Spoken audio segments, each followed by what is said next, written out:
te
voir, Jésus.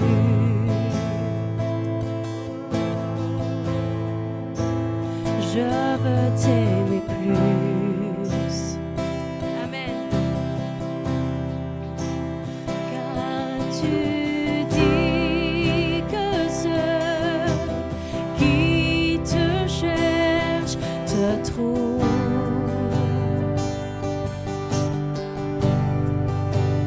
Je t'en prie, oh Dieu, porte-moi secours.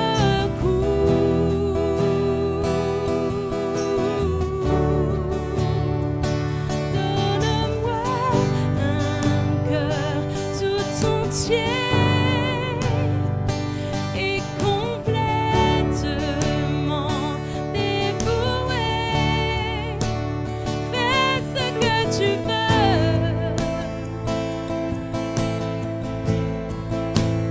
Fais ce que tu veux de ma vie. Je veux me donner comme rien pour ce qui fait vibrer ton cœur. Fais ce que tu veux.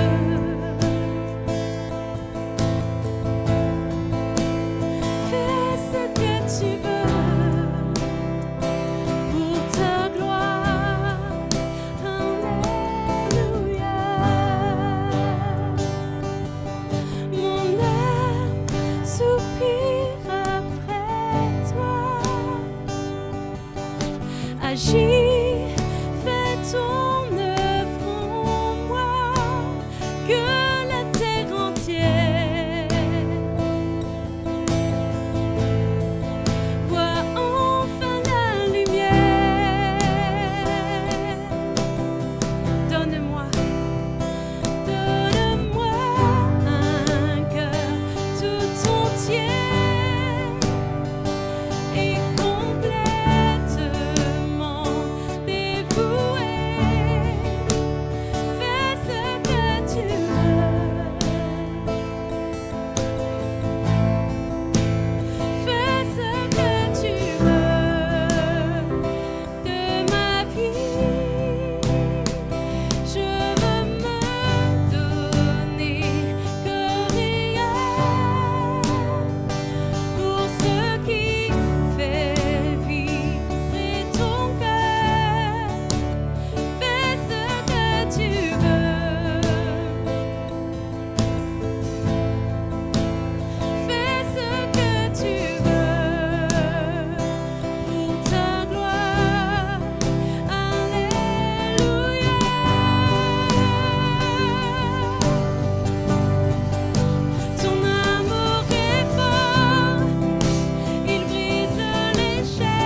Donc la victoire de Jésus.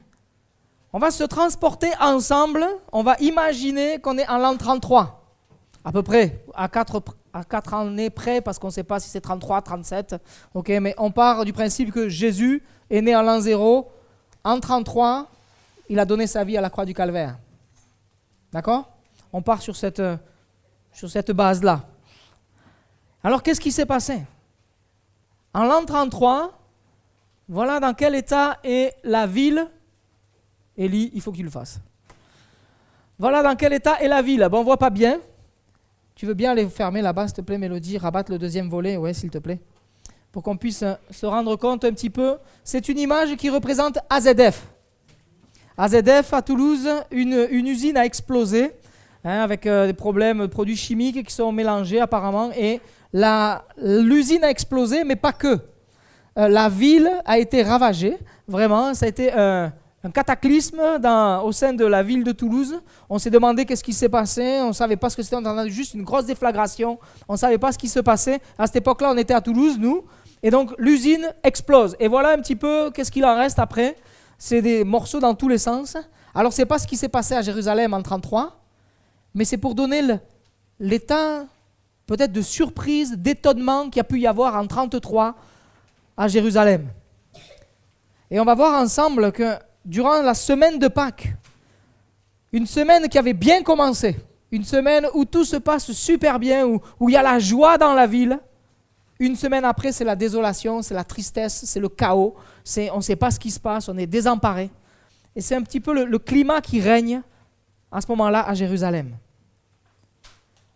Donc, le dimanche qui précède, tout va bien, la foule est heureuse, c'est vraiment les acclamations dans toute la ville, on est en train d'acclamer Jésus, on le considère comme le roi, il est celui qui arrive et il est monté sur un ânon, il traverse la ville, les gens sont en fête et crient Hosanna, c'est-à-dire vas-y sauve-nous, sauve donc, on n'attendait que toi. Tu es le fils de David, tu es venu, tu es le roi, tu viens nous sauver, tu viens nous libérer de tout ce qui se passe. Ouah, tout le monde est en fête, les gens prennent leurs vêtements, les jettent par terre et Jésus passe dessus avec l'ânon. C'est super, il y a des gens qui mettent des branches au sol, c'est vraiment la joie, tout le monde est en fête. Lundi, Jésus est en train d'enseigner, mardi, il enseigne aussi, mercredi, on ne sait pas, c'est pas consigné, mais on suppose qu'il est en train d'enseigner aussi les croyants en leur disant « Tenez bon ».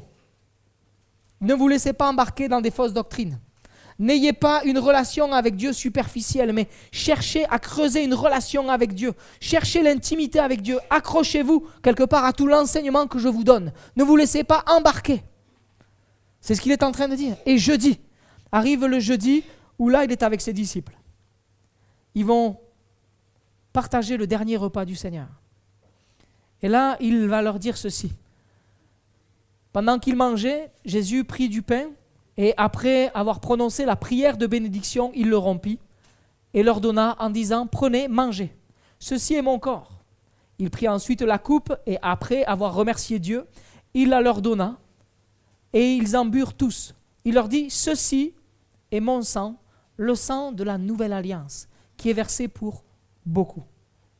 Beaucoup, on est tous inclus dans ce beaucoup. Versé pour tous ceux qui vont croire. Je vous le dis, en vérité, je n'en boirai plus jamais du fruit de la vigne jusqu'au jour où je le boirai nouveau dans le royaume de Dieu. En train d'annoncer non seulement sa mort, mais aussi sa résurrection, son retour, et nous avec lui dans le royaume de Dieu. Un texte qui est puissant, qui nous amène loin, non seulement dans ce qu'il est en train de faire à l'instant T, il est en train de leur présenter, voici, le sang versé, la nouvelle alliance. Terminé, quelque part, je viens, moi, accomplir, pas abolir, mais accomplir la loi. Je viens donner ma vie pour vous, je viens donner ma vie en rançon pour tous, et j'ouvre maintenant le temps de la grâce, le temps de la nouvelle alliance. Si vous croyez en moi, vous allez être pardonnés, et vous allez pouvoir vivre dans le ciel avec moi. J'ouvre pour vous la vie éternelle, la réconciliation avec le Père est possible. Voici la nouvelle alliance, mon sang est versé pour vous. Alors il est en train de partager ce repas. À la fin du repas, il part avec eux, il va à Gethsémanée. Et à Gethsémanée, là commence un combat intérieur en lui, une lutte, son humanité. Il est en train de souffrir, il est en train de prier, et quand il prie, il y a des grumeaux de sang qui tombent jusqu'à terre, tellement c'est intense, tellement c'est puissant, en train de vivre un moment fort. Et Et là, il est là, il va s'avancer de quelques pas, se jetant contre terre et pria que si c'était possible, cette heure s'éloigne de lui. La croix, si ça pouvait être reculé encore un peu, parce que ça va être fort, ça va être intense, ça va être puissant, et c'est dur. Et si ça pouvait, il va dire ceci: Abba Père, tout est possible. Éloigne de moi cette coupe. Mais toutefois, non pas ce que je veux, mais ce que tu veux. Jusqu'au bout, il va se plier à l'obéissance envers son Père. Il sait qu'il a été envoyé pour ce temps-là. Il est envoyé pour vivre le temps de la croix, pour que l'humanité soit réconciliée avec Dieu le Père. Que la porte de la grâce s'ouvre, la porte de la bénédiction s'ouvre. Et là, il est là et il prie. Et pas ma volonté, mais la tienne. Et puis, il va être fortifié, il va se relever. Et puis, il va dire à ses disciples: l'heure est venue. Et là, qu'est-ce qui se passe? C'est encore ce jour-là, jeudi soir, que Judas va arriver. Avec la foule, avec les soldats. Ils vont arriver armés de bâtons, comme si c'était un malfaiteur. Ils vont venir le chercher. Et Judas va avoir ce geste, il va venir près de Jésus, il va l'embrasser. Et il avait convenu: les gars, le gars que je vais embrasser, c'est lui qu'il faut arrêter. Le baiser de la trahison.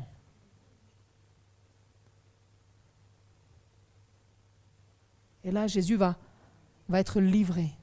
Et Jésus va même lui se donner. Il va dire: vous venez avec des bâtons, comme si j'étais un brigand, mais moi j'étais avec vous tout le temps, j'enseignais le temple, vous n'avez jamais rien fait, et c'est maintenant que vous venez.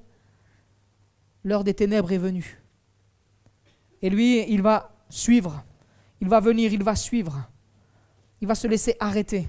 Le vendredi, il va passer en jugement. Un procès qui est truqué. On va chercher partout comment l'accuser. On va chercher des témoignages, mais on ne va pas en trouver. Personne ne va pouvoir dire qu'il a fait quelque chose de mauvais, parce que Jésus n'a rien fait de mal. À aucun moment, il n'a fait que bénir, guérir, sauver, délivrer, ressusciter.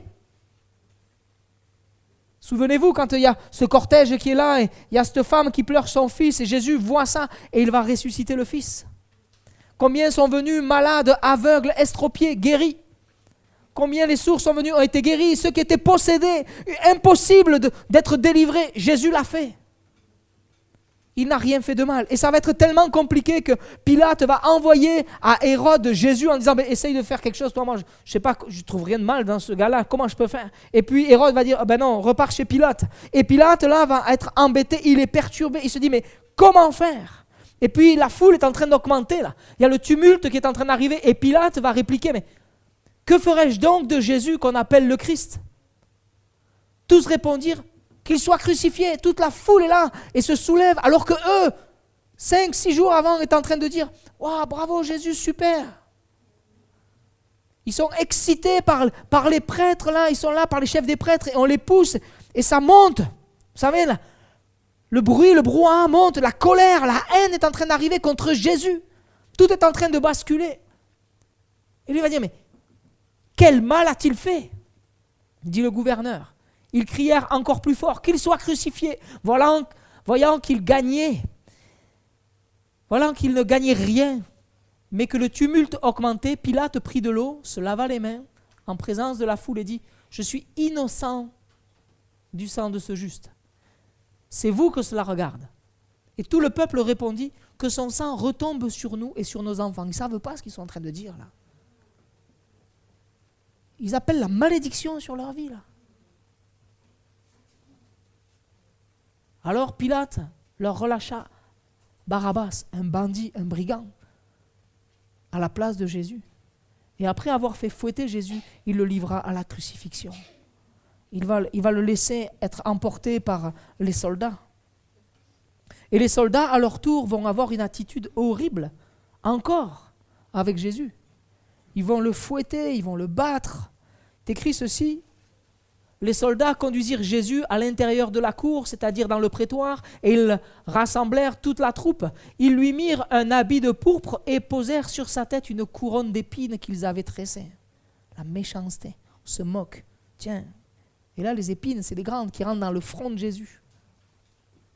Puis ils se mirent à le saluer. « Salut, roi des Juifs !» Ils le frappaient la tête avec le roseau, ils crachaient sur lui. Et quand on lit, ils frappaient la tête avec un roseau, dans ce texte-là, dans Marc, il est écrit ceci, mais dans un autre texte, il est écrit qu'ils donnent des coups de poing. Il y a une violence, il y a la haine qui est là contre Jésus. Ils vont se mettre à genoux pour se prosterner devant lui, pour se moquer quelque part. Après s'être moqués ainsi de lui, ils l'enlevèrent l'habit et lui remirent des vêtements et l'amenèrent pour le crucifier. Et ils l'amènent à Golgotha. Ils l'amènent sur le lieu du crâne. Ils l'amènent là-bas et là, ils vont le crucifier. Et Jésus ne va pas boire ce mélange, cette boisson qui pouvait anesthésier, enlever la douleur. Il va refuser de boire ce produit-là. Il va se coucher volontairement sur la croix et il va sentir les clous rentrer dans ses mains. Droite, gauche, le pied. Crucifié. Et alors que la croix va être dressée, alors que quand il va être pendu sur le bois, que son corps va être suspendu entre ciel et terre, quand il va y avoir son poing qui va être là, qui va appuyer sur la cage thoracique, que ça va être violent, qu'il va avoir des douleurs dans les mains, il va continuer à aimer. Élie, s'il te plaît, il va continuer à aimer. Et là, il est sur cette croix, et il a des paroles d'amour. Il va continuer à bénir, à aimer, alors qu'il souffre. Alors qu'il est en train de prendre le poids du péché de l'humanité sur lui, il va continuer à aimer. Et il va dire ceci. Père, pardonne-leur car ils ne savent pas ce qu'ils font. Cette parole que Jésus va donner. Pardonne-leur. Et le brigand qui est à côté entend ces paroles-là. Lui qui avait commencé avec son collègue en train de critiquer, en train de se moquer aussi de Jésus. Là, il est interpellé par cette parole qui sort du cœur de Jésus alors qu'il est crucifié. Pardonne-leur car ils ne savent pas ce qu'ils font. Et lui va dire, mais souviens-toi de moi dans ton règne. Et Jésus va lui dire cette parole d'amour, encore en train de sauver, jusqu'au bout, encore en train de sauver un à un les hommes. Je te le dis, en vérité, aujourd'hui, tu seras avec moi dans le paradis. Un de plus pour le royaume. Sauvé. Dieu agit comme ça avec nous, un à un. Et notre mission en tant qu'Église, c'est un à un. Partager, annoncer l'Évangile, que un à un, ils rejoignent le ciel. Amen. Sois sauvé. Et puis il va continuer à prendre soin. Il va dire à sa mère, femme, voici ton fils, en parlant de Jean. Voici ton fils. Et à Jean, voici ta mère. Il va prendre soin de sa maman encore, parce qu'elle va se retrouver seule. Et donc il va la confier à Jean et il va dire à Jean, je te fais confiance, alors que tu n'étais pas avec moi quand j'ai été jugé, alors qu'il n'y avait personne autour de moi, j'étais tout seul, je te fais encore confiance et je te confie ma mère. Je te confie ma mère. Une marque d'amour encore. Il ne tient pas rigueur à Jean de l'avoir laissé, il savait, tous vont trébucher, il l'avait annoncé. Mais lui est en train de dire, je te fais confiance encore, je t'aime encore. Prends soin de ma mère. Et puis il va dire, j'ai soif. Ce qui nous montre son humanité. Il n'est pas arrivé à la croix. Allez-y les gars, ça fait pas mal. Fils de Dieu, oui. Dieu fait homme, oui. Mais pleinement homme, oui. Et il souffre. Il a soif. Et là, on va lui donner, produit au bout d'une perche, du vinaigre mélangé. Et puis il va dire, tout est accompli. Parce que là, il est en train de prendre tout le poids de l'humanité, le péché de l'humanité, toute l'injustice de l'humanité, passé, présent et à venir. Il est en train de tout prendre. Il prend tout pour nous donner le pardon, pour nous donner la possibilité de réconcilier avec Dieu le Père. Et puis il va pousser ce grand cri et il va dire ceci, Père, je te remets mon esprit entre tes mains. Et puis il va expirer. Et là, il meurt. Pour nous, pour nos péchés. Et les gens disent, ouais, mais certains ont la théorie du complot en disant, mais c'était pas Jésus à la croix. Comment ça, c'était pas Jésus? Qu'est-ce qu'il est écrit? Même le soldat qui a l'habitude est là et voit, il dit, mais assurément, cet homme-là, c'était le Fils de Dieu. Il y a tout un tas de choses qui est en train de se passer. La nuit, le jour va se couvrir de ténèbres, ça va être compliqué, il va y avoir un tremblement de terre. On sait même qu'il y en a qui vont sortir, il y a des gens qui vont être ressuscités à ce moment-là. Ils vont venir qu'après la résurrection de Jésus.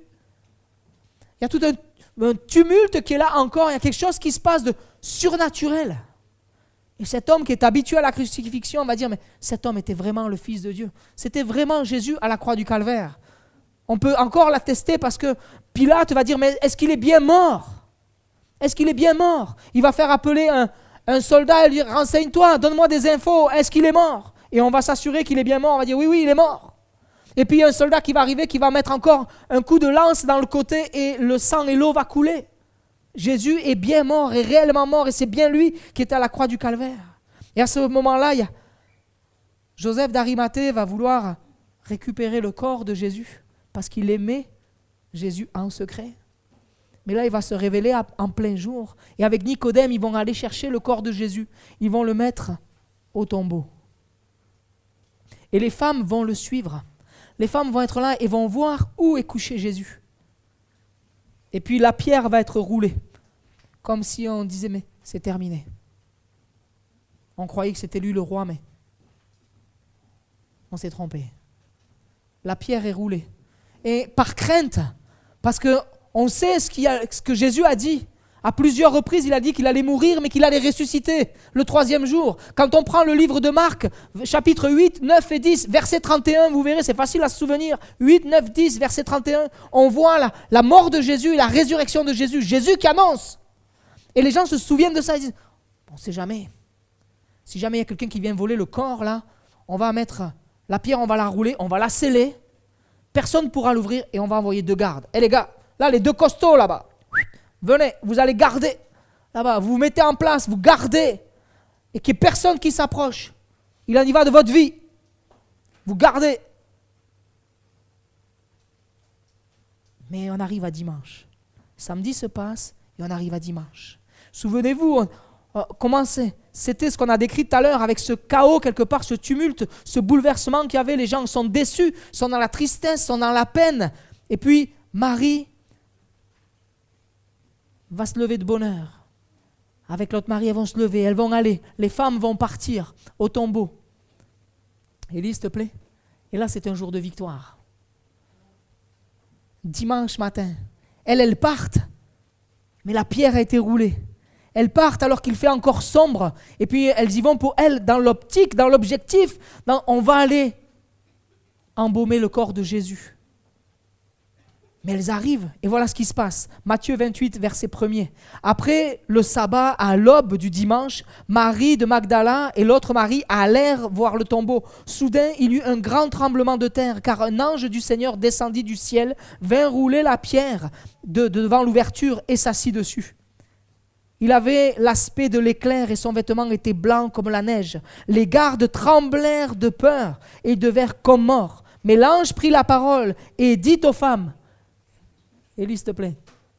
Quant à vous, n'ayez pas peur, car je sais que vous cherchez Jésus, celui qui a été crucifié. Ils sont bien en train de parler de la même personne. Il n'est pas ici, car il est ressuscité comme il l'avait dit. Venez voir l'endroit où vous l'avez vu être déposé vendredi soir.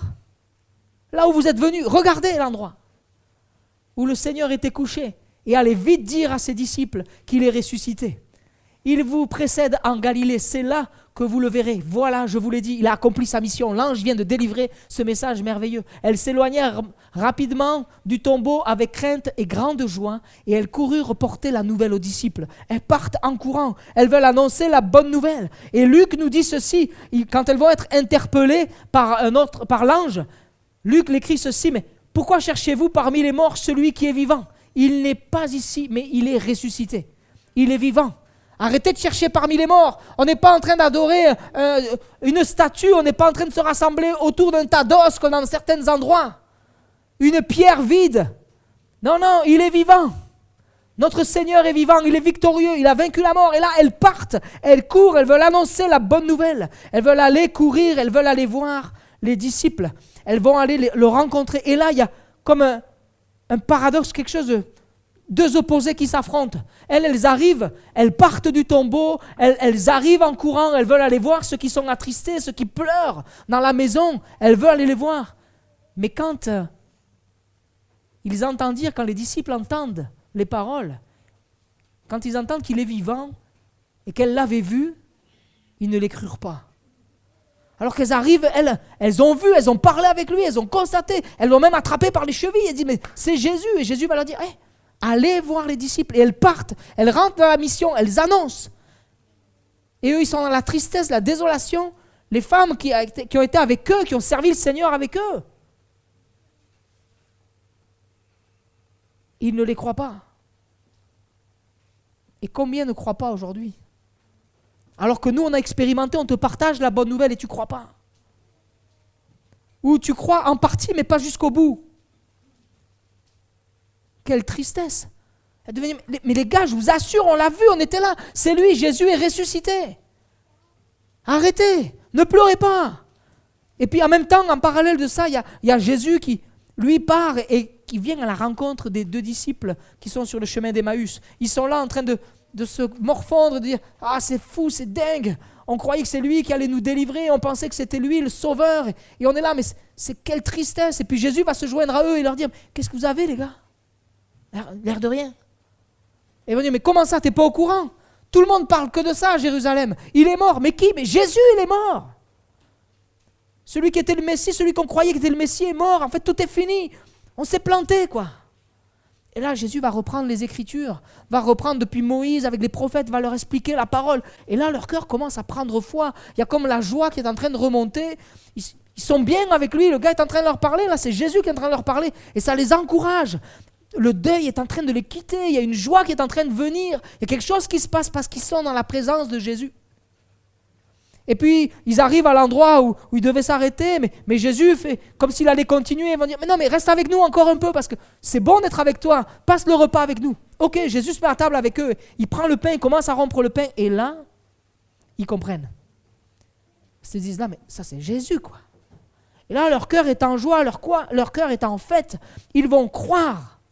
Ils voient, ils reconnaissent, ils comprennent. Il y a tout qui remonte entre ce qu'ils ont entendu avant, ce qu'ils ont entendu sur le chemin d'Emmaüs. Il y a la joie qui est là. Et là, qu'est-ce qu'ils font? Ils partent. Ils font demi-tour. Ils partent en courant, j'imagine. Les gars, il faut qu'on vous dise quelque chose. Ils partent en courant. La fête dans le cœur, la joie dans le cœur, les kilomètres, ça pèse pas dans les jambes. Ils courent à Jérusalem. Les gars, on a une bonne nouvelle à vous raconter. Jésus est vivant, Jésus est ressuscité et il veut vous apporter la paix. Et ils arrivent, ils leur disent, mais Jésus veut vous apporter la paix. Veut reconstruire, il est là. Et Jésus va venir les voir. Lui-même va arriver. Ils sont en train de... Ils ne croient pas. Et là, Jésus apparaît. Vas-y, Élie. Et il va dire ceci. Jésus vint alors se présenter au milieu d'eux et leur dit que la paix soit avec vous. Jésus veut te communiquer la paix ce matin. Le ressuscité veut te communiquer la paix. Peut-être que quelque chose que tu as oublié. Tu crois que Jésus est ressuscité? Ok. Est-ce que tu es en paix? Est-ce que ton cœur est apaisé?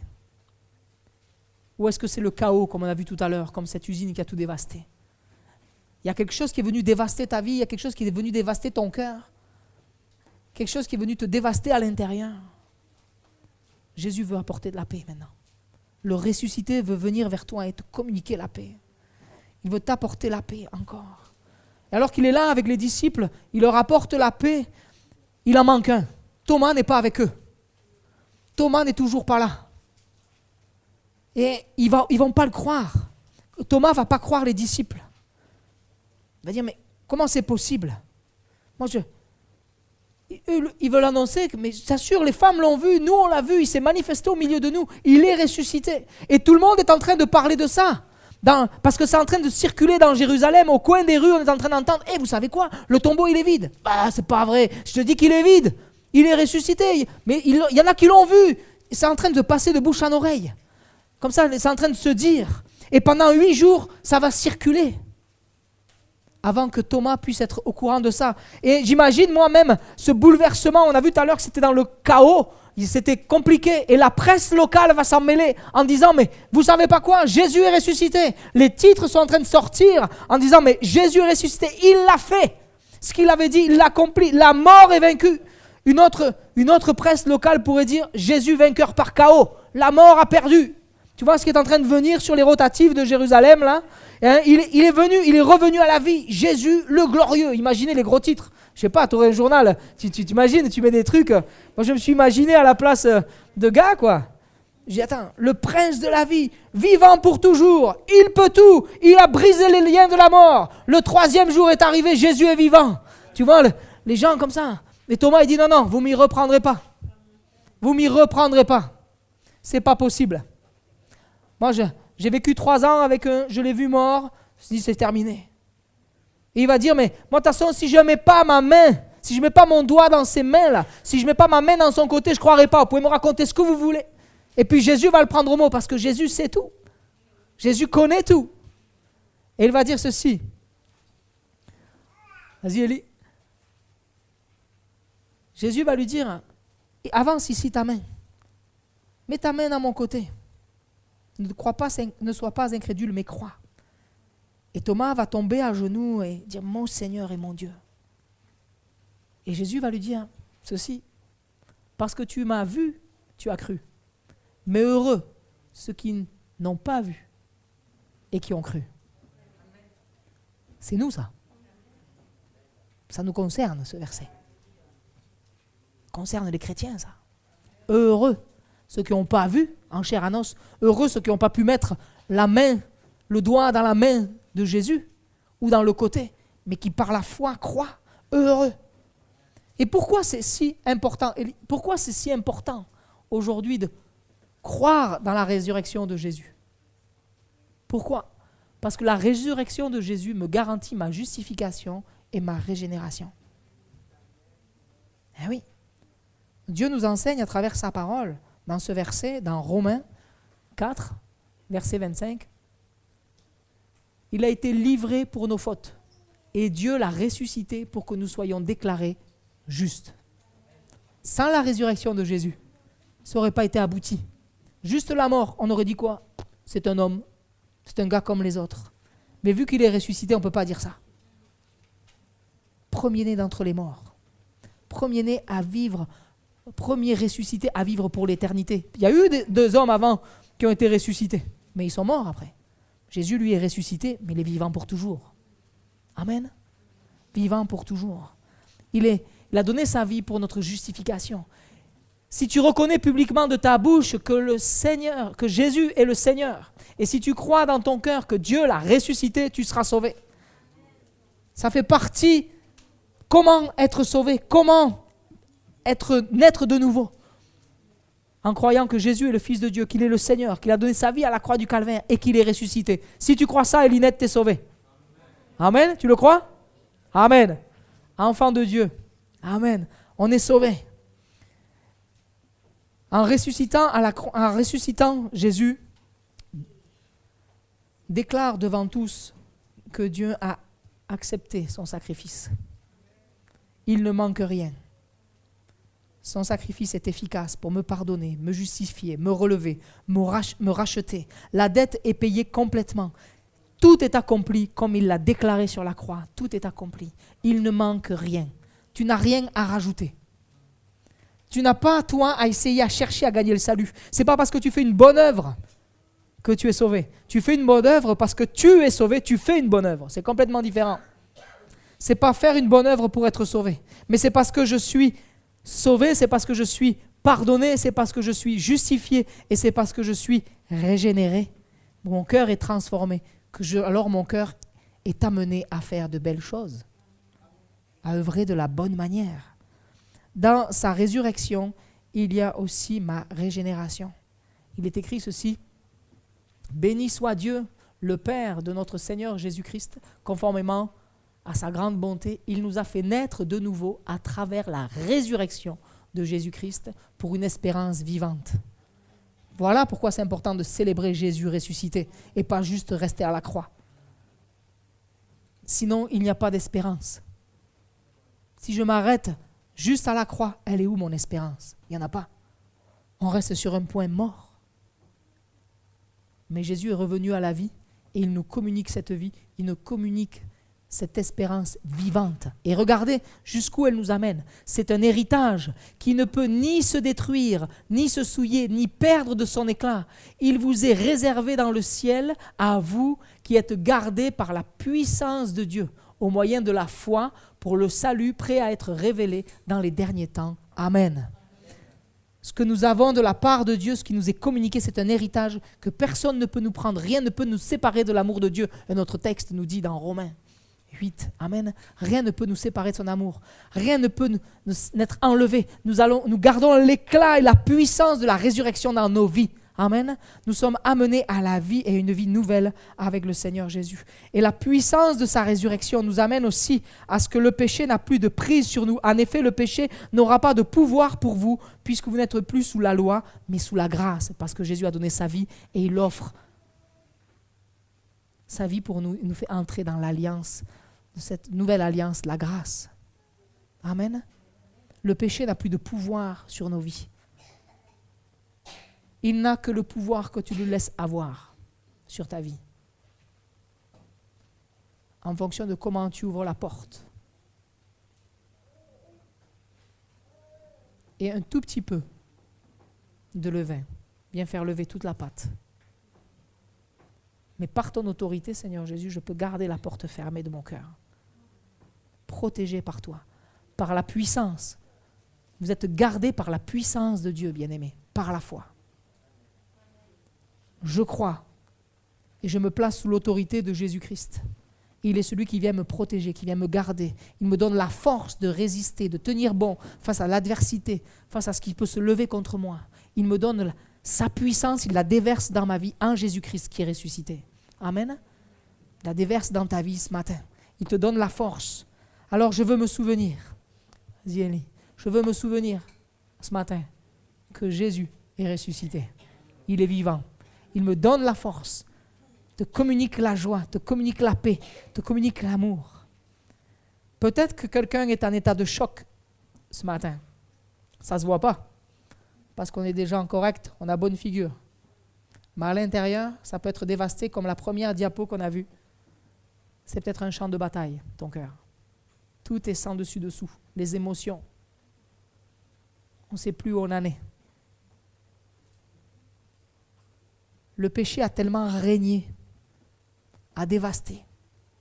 Je me suis donné à tellement de choses qui sont à l'inverse de ce que Dieu aime, que mon cœur aujourd'hui est comme désert. Il n'y a plus rien qui peut pousser dans ma vie, parce que tout a été dévasté par la puissance du péché. Et aujourd'hui, tu as l'impression qu'il y a comme une grosse pierre qui est roulée devant toi. L'ennemi l'a scellée et il la garde. Peut-être un combat spirituel dans ta vie. Mais Jésus est ressuscité. La pierre a été roulée. Il a la puissance sur ta vie aujourd'hui de pouvoir te libérer de mauvais esprits, te libérer de la maladie, te libérer de mauvais schémas de pensée, te libérer de la mauvaise estime de soi, de toi, de te libérer de la puissance du péché sur ta vie, te libérer de l'addiction peut-être qu'il a et qui t'emprisonne et tu te sens bloqué. Et Dieu et Jésus auront la puissance, l'autorité pour te libérer complètement, t'amener à vivre dans la victoire ce matin. Ouvrir ce matin, c'est comme si tu le souhaites ce matin, le Seigneur vient rouler la pierre et t'amener à vivre la vie nouvelle avec lui.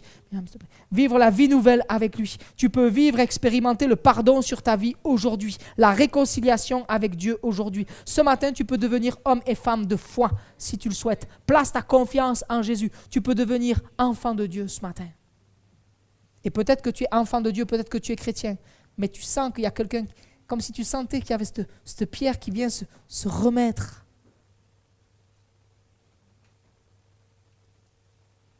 Ce matin, est-ce que tu veux vivre une vie nouvelle? Est-ce que tu veux rentrer dans la vie de victoire que le Seigneur a pour toi? Est-ce que tu veux vivre ce temps-là?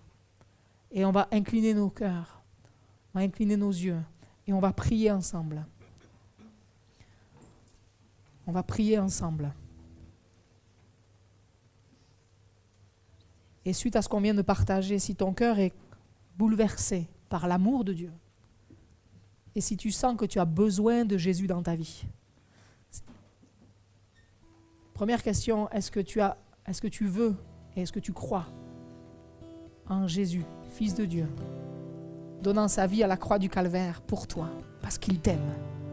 Il donne sa vie pour toi, pour te pardonner, te réconcilier, te libérer. Et lui qui a vaincu la mort ce matin, est-ce que tu crois qu'il est ressuscité? Et si tu crois qu'il est ressuscité et que tu as besoin de son intervention dans ta vie, je t'invite à te lever à ta place et Dieu va te bénir. Dieu veut maintenant rouler la pierre, peut-être qui a été roulée, fermée, tu te sens enfermé, peut-être tu as été même enfermé par les hommes, par des choses qui ont été dites sur toi, par une attitude sur ta vie. Peut-être que c'est toi-même, tu t'es enfermé parce que le péché règne sur ta vie. Et si tu as besoin de vivre la délivrance ce matin, si tu as besoin de vivre la résurrection en Jésus ce matin, je t'invite à te lever. Amen. S'il y a quelqu'un d'autre qui veut vivre cela, je t'invite à te lever, à prendre position, à dire, moi je veux vivre cela pour ma vie. J'ai besoin de toi. Je veux que tu roules la pierre, Seigneur. Je veux vivre cette liberté. Cette vie de victoire, je la veux avec toi. Oui, ok, le Seigneur va le faire. Le Seigneur va le faire. Le Seigneur va te bénir. S'il y a quelqu'un d'autre, profitez de ces moments-là. Ces jours de Pâques, jours de vie, jours de victoire pour toi. Le Seigneur vient te visiter, vient te bénir maintenant. Seigneur, vois ton cœur. Vois ton âme. Je suis heureux de voir des plus jeunes se lever avec une prise de conscience. Le Seigneur vient te trouver, le Seigneur vient te bénir. Le Seigneur vient te rencontrer dans ta jeune vie. Le Seigneur vient te bénir aussi, mon frère. Toi aussi, mon frère. Amen. Le Seigneur vient te visiter. Seigneur, tu vois ceux qui se lèvent ce matin. Tu vois ceux qui ont faim et soif de toi. Ceux qui disent, moi j'ai besoin de toi, je veux que tu roules la pierre. Ceux qui me retiennent depuis des années. Tu vois peut-être mon cœur qui est désertique. Parce que le péché a tellement régné. Seigneur, viens donner vie maintenant. Le Seigneur vient te visiter maintenant. Ouvre ton cœur et dis-lui, je crois en toi. Dis-le. Je t'invite à le dire à voix haute, je crois en toi. Je crois en toi. Je crois que tu es le Fils de Dieu, que tu es ressuscité. Je confesse ton nom, Seigneur Jésus. Tu es mon sauveur. Je te déclare sauveur de ma vie. Oh, merci parce que la pierre, maintenant, tu l'enlèves. Au nom de Jésus, la pierre est roulée sur ta vie maintenant. Et tu es amené à la vie. Oh oui, réjouis-toi ce matin. Jour de victoire. Jour de victoire ce matin. Jour de bénédiction pour toi. Oh Seigneur, merci parce que tu viens assurer par le Saint-Esprit que c'est un jour de victoire, un jour de libération, un jour de résurrection ce matin. Pour les plus jeunes comme ceux qui sont plus âgés, tu viens les rencontrer, les bénir. À toi soit toute la gloire, Seigneur.